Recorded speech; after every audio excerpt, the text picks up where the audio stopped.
This morning we're looking at temperatures hanging into the 20s and 30s. Beautiful sunrise shots that we've been seeing from Sebago Lake in Standish. That's where we find meteorologist Ted McInerney this morning. And we're talking about National Drinking Water Week. Ted.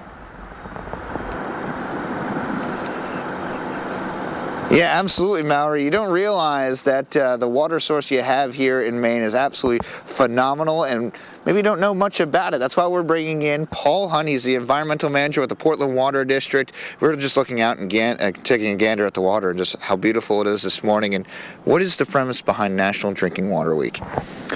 Well, if a water utility does its job well, and we do, no one thinks about us, no one thinks about their source of drinking water. It just comes in every day clean, and once a year the whole country sets aside a week where people can really think about where their water comes from and what the role they play in keeping it clean. Now, there's a bunch of events that we have listed on the screen here, and a few of them are already are jam-packed. The owl watching, as well as the tour of the facility, but there's a couple events that you still have openings and people can come on down to.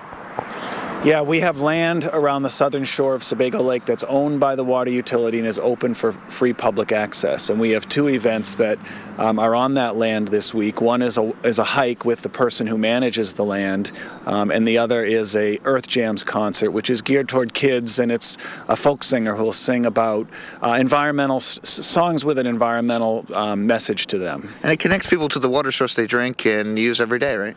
Right. I mean, the beauty of a lake like this is that it's a water supply, but it also does many other things. It provides recreational access for tens of thousands of Mainers, and the land around it is that the district is protecting is open for public access. Excellent. We have a lot more to talk about. So many interesting things to talk about with the Portland Water District. Paul Hunt joining me this morning. We'll be talking much more about our water source and what you may be drinking this morning or washing your hands with this morning coming up. Mallory. All right. Thanks so much, Ted. Always good to see where everything comes from. We take it for granted just turning on the faucet and getting in our showers, but we know what it takes to get that drinking water and showering water A-OK for us. Now, in the Standish area today, we do have some of that sunshine initially sneaking in. Could bring a bit of cloud cover later on, especially as that onshore flow really begins to develop. Temperatures will be held back into the upper 40s as we do have that cooler breeze coming over the ocean waters. That is currently at 44 degrees as far as our ocean temperatures. Your temperatures over the next 3 days are going to get a bit of a boost tomorrow. Today and tomorrow, though, the mountains will stay a bit warmer than the coast. Here are meteorologists Mallory Brook and Ted McInerney, giving you Maine's total weather and your exclusive 8-day forecast.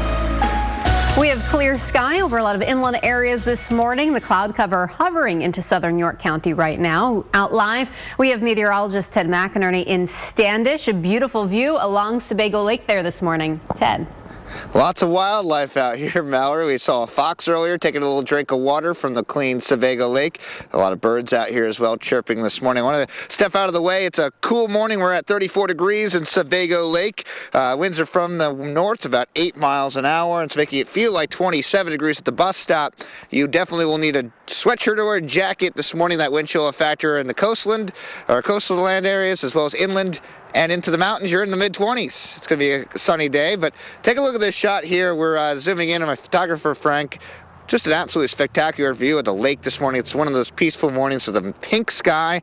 And as you zoom in, there's Mount Washington with its snow cap there. An absolutely gorgeous view. We're talking about National Drinking Water Week with the Portland Water District. A lot of cool, fun facts I've been learning about here. We'll learn about them in the next 10 minutes. Mallory. All right. Thanks so much, Ted. That is the money shot right there. Just build a house.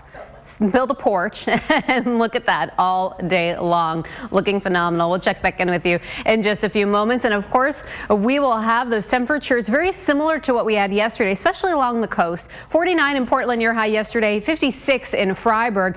Inland areas will be warmer today and tomorrow, especially in comparison to those coastal regions with temperatures hanging into the 30s right now across most of York County. Once you get a little bit farther north throughout Cumberland and Androscoggin County back to the 20s, 29 in Bridgeton. Same thing in Auburn right now. We have 26 in Mexico, 19 in Berlin. That's been our cool spot through most of the morning hours. 22 in Eustis, Midcoast. You are staying into the upper 20s to the low 30s as well, down to 33 in Boothbay, now 31 in Bath. Today, we have that storm system to our south, not really going to impact us too much. The cloud cover has been hovering over the southern part of the area this morning, but you can also notice it trying to be suppressed to the south as we bring in some of that drier air. We've been continuing to see a northerly breeze that's trying to push the cloud cover out. It may resurge back into the midsections of the state, but that will be throughout the day. Not expecting much more than that. Those clouds, as depicted by our futurecast, will continue to move across the state.